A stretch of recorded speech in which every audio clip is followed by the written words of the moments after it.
бір үлкен кісі ұстазға шәкірті келіпті да айтыпты, мен бір үлгі алдым депті. Неден алдың десе, бір құстың ұясына қарасам депті, бір ауру құс бар екен. Ол ауру құсты сау құс асырайды екен.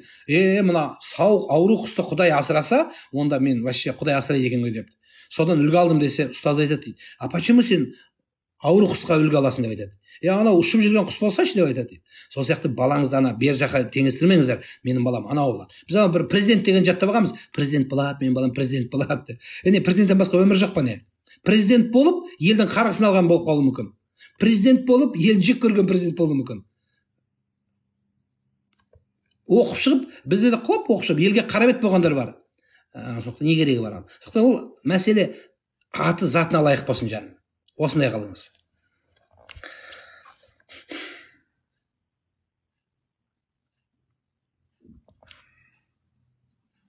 Астанада тұрамыз. Сабақта қалай жақсы оқуға болады дейді. Тиктокты аз көру керек, телефонды аз шұқу керек, ютубты вообще көрмеу керек. Содан кейін ата-ананы тыңдау керек, ата-ананың батасын алу керек. Содан оқудың атасы қайталау керек. Айтыңызшы дейді. Айдосжан, нені көрмедім, не сұрағаныңызды тағы жазып қойыңыз. Шариғат бойынша, қайда кетті? Сәлеметсіз бе, Иехова Құдайдың аты деп бір әже қағаз тастап кетті. Гуглден қарасам солай жазған дейді. Гуглден қарамаңыз. Папина дочка, мамина радость, сен тыңдап ота. Ол Иехова куәгерлері деген свидетели Иегово де ол секта. Елімізде олардың кітабын таратуға тыйым салынады. Сол участковыйға мынаны әкеп тастады десең, екінші әкелмейтін болады. Шахид болған адам жәнетке кіреді ма дейді.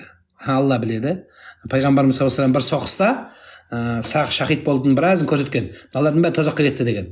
Сөйтсе барлығы таң қалып, бұл жан берді ғой деген кезде бұның ниеттері атақ үшін, абырой үшін өлгендер деді.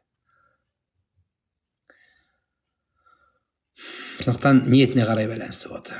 Сен намаз оқы, сен ораза ұста, күшті ұстаздар тыңда, бірақ ниетіңде, өміріңде сол жоқ болса, ұстаз тыңдайсың, ұстаздың алдында мынандайсың, ассалям алейкум, үйге барғанда жексұрынсың, қара бетсің, ақшал кидат еткенсің, өзің бір істеп бір істемейсің, бір жексұрын болсаң, ештеңе пайдасы жоқ. Просто 200-лік мұнафиқтық болады.